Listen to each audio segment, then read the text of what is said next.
들으신 것처럼 의협의 집단 행동에 동참하는 의대 교수는 늘어나고 있지만 18일 휴진하겠다고 신고한 병 의원이 전체의 4%밖에 불과하다는 것으로 나타났습니다. 이 내용과 함께 한 주간의 이슈들까지 자세히 짚어보겠습니다. 네, 장현주 변호사 계속해서 함께 해주시고 하재근 사회문화평론가 새로 모셨습니다. 안녕하세요. 안녕하세요. 의협의 집단 휴진에 불참하는 의사들이 속속 나오고 있는 가운데 이 분만 의사와 소아 의사에 이어 이 뇌전증 교수들까지도 휴진하지 않겠다 이렇게 선언을 했습니다. 네.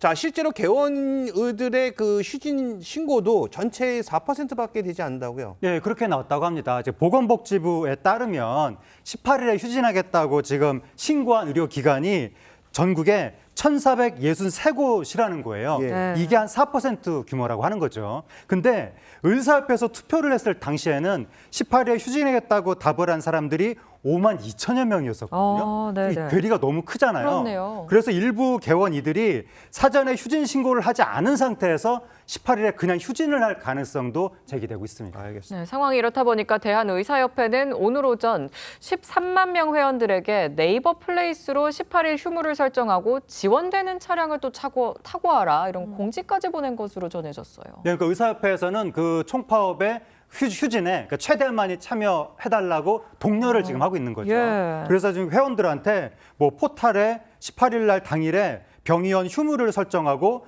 지원 차량을 타고 뭐 참여해달라 이렇게 메시지를 보냈다고 하는데 참여를 해달라고 하는 것은 여의도에서 열린다는 전국의사 총궐기 대회 거기에 참여해달라고 하는 것으로 보이는데 근데 정부에서는 오는 18일에 정당한 사유 없이 휴진을 할 경우에는 영업정지나 형사 고발 등을 하겠다라고 경고를 이미 했거든요. 네. 거기에 대해서 의사협회는 만약에 부당한 피해를 정부로부터 받으신다면 저희 협회가 적극 나서겠다라고 하면서 뭔가 보호해 줄 듯이 그런 메시지를 보내면서 독려하고 있습니다. 자, 뭐 정부와 여당은 마지막까지 의료계를 설득하겠다는 입장인데 자, 이 극적으로 타협할 가능성 뭐 없을까요? 뭐 가능성이 크지 않다라는 비관적인 시각도 존재하긴 합니다. 그렇지만 적은 가능성이라도 또 국민들을 위해서 키워 나가야 되는 것이 또 정부의 입장이고 또 역할이라고 생각이 드는데요. 네. 또 국민의힘 의료개혁특위의 이뇨한 위원장과 임현택 의협 회장이 만나서 면담을 한 적도 있었거든요. 한 45분 정도 면담도 진행되고 어느 정도의 공감대도 있었다라는 얘기도 나오기 때문에 아직 휴진이 설정되어 있는 18일이라는 날짜까지 며칠 남아 있잖아요. 예. 그러니까 정부에서도 물밑으로 아마 대화의 물꼬를 트려고 노력을 할 것이고 그리고 의료계 또한 이 대화에 대해서 더 적극적으로 나서서 휴진이 되거나 또는 이제 국민들이 병원이 문 닫아서 아픈데 병원을 그게 못 가는 걱정이에요. 그런 일은 발생하지 않았으면 좋겠습니다. 알겠습니다. 의료계가 하루빨리 좀 정상화됐으면 좋겠습니다. 이번엔 골프 여제 박세리 선수 관련 소식입니다. 자, 골프 선수 출신 박세리 씨가 이끄는 이 박세리 희망재단이 이 박 씨의 아버지를 사문서 위조 혐의로 고소한 사실이 알려졌습니다. 아버지 박 씨가 이 재단 명의의 서류와 도장을 위조해 사용했다는 건데 이게 금액이 무려 3천억 원대 그 새만금 레저 시설이 또 포함이 돼 있다고요? 네, 그러니까 새만금 레저 시설 안에 여러 가지 시설이 들어갈 계획이 있는데 네. 그중에 국제 골프학교 설립 계획도 있는 거예요. 그 사업자를 아마 지금 선정하고 있는 것 같습니다. 그런데 그 사업자 선정 과정에서 박세리 씨 아버지가 거기에 참여한 것이 아니냐. 그러니까 박세리 희망재단 측에서 주장을 하는 것은 그 참여 과정에서 박세리 씨 아버지가 마치 박세리 희망재단이 그 학교를 설립할 것처럼 그렇게 의향서를 제출하면서 박세리 희망재단에 도장을 위조해서 썼다라고 지금 희망재단 측에서는 주장을 하는 거거든요. 근데 그 작년 9월 달에 고소를 했다는 거예요. 경찰 수사가 이미 끝났는데 경찰이 박세리 씨 아버지를 기소 의견으로 검찰에 송치했다고 합니다. 네. 그 새만금 거기에서 그 관광단지 개발을 하는데 이제 박세리 희망재단이 골프학교에 참여할 것처럼 의향서를 제출할 당시에 도장까지 다 찍혔으니까 네. 누가 심사를 하지 않겠습니까? 심사위원들이 심사하면서 박세리 씨가 참여한다고 이제 인식이 되니까 네. 상당히 높은 점수를 줬다고 합니다. 네, 지금 박세리 씨의 아버지가 재단 명의의 서류와 도장까지 위조를 한 건데 그럼 부녀 사이의 법적 갈등 이것도 심화될 수밖에 없을 것 같아요. 그렇죠. 앞서서 이제 하재근 평론가님 말씀 주신 것처럼 이미 검찰의 기소 의견으로 사문서 문서 위조와 관련된 부분이 송치가 되었습니다. 그렇기 때문에 형사 재판으로 또 진행될 가능성이 높아진 사안이라고 봐야 될 것 같고요. 특히나 이 새만금 개발청에서 박세리 희망재단 측에다가 의향을 물어본 거예요. 왜냐하면 서류가 들어왔기 때문에 네. 그러면 이 골프 관광 사업에 협조할 의향이 있냐라고 물어봤을 때 이제 희망재단에서는 전혀 아니다라고 했고요.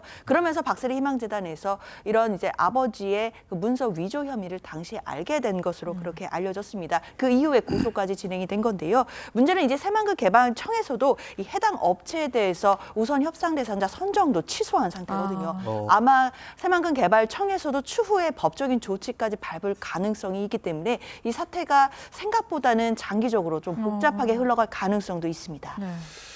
이런 가운데 과거 박세리 씨가 가족에 대해 언급한 방송이 재조명되고 있습니다. 함께 보고 오시죠. 모든 일상 자체가 긴장감 속에서 하루하루를 사셨고 살았고 또 대회하는 날은 잠도 못 주무실 정도로 많이 그렇게 고생을 많이 하셔서 부모님하고 가족한테 가장 많이 플렉스라면 플렉스라고 할 수 있죠. 근데 솔직히 그건 가족한테 한 거라 플렉스라기보다는 뭐 당연한 거다. 자, 뭐 보신 것처럼 박세리 씨는 가족한테 한 플렉스는 당연한 것이다 라면서 이렇게 효녀다운 면모를 보여줬는데 일단 어떻게 들으셨습니까? 또 예전에 한번 뭐 그 예능 프로그램에서는 박세리 씨가 그 자신의 상금을 대부분 그 아버지 빚 갚는 데 썼다 이런 얘기도 했던 것 같거든요. 예, 그런 얘기를 하기도 했었는데, 그러니까 박세리 씨가 골프 선수로 대성하는 과정에서 아버지의 뒷바라지가 굉장히 중요한 역할을 했다고 하고. 그건 뭐 부인할 수 없는 사실인데. 근데 그 뒷바라지 과정에서 아버지가 사업이 잘못되면서 굉장히 많은 빚을 졌다는 얘기가 있었거든요. 예. 박세리 씨가 이제 골프 선수로 성공한 이후에 뭐 상금을 대부분 아버지 빚 갚는 데 썼다는 얘기도 나왔었고, 네. 또 스폰서 계약금도 그렇게 썼다는 얘기도 나왔었고, 네. 그게 이제 돈으로 액수가 명시되지는 않았는데 최소 100억 원 이상에서 수백억 원까지도 어쩌면 아버지가 썼을 가능성이 있는데, 거기에 대해서 박세리 씨는 전혀 뭐 아깝지 않다, 당연한 거다라고 얘기하면서 아버지한테 9억 원 상당의 시계를 선물하기도 했었거든요. 그러니까 상당히 돈독한 부녀지간이라고 많은 사람들의 부러움을 샀었는데 네. 지금 이렇게 소송전을 펼친다는 얘기를 들리고 나니까 더욱더 씁쓸해지면서 어쨌든 잘 해결되길 바랍니다. 알겠습니다. 자, 두 분과는 여기서 인사 나누겠습니다. 감사합니다. 감사합니다.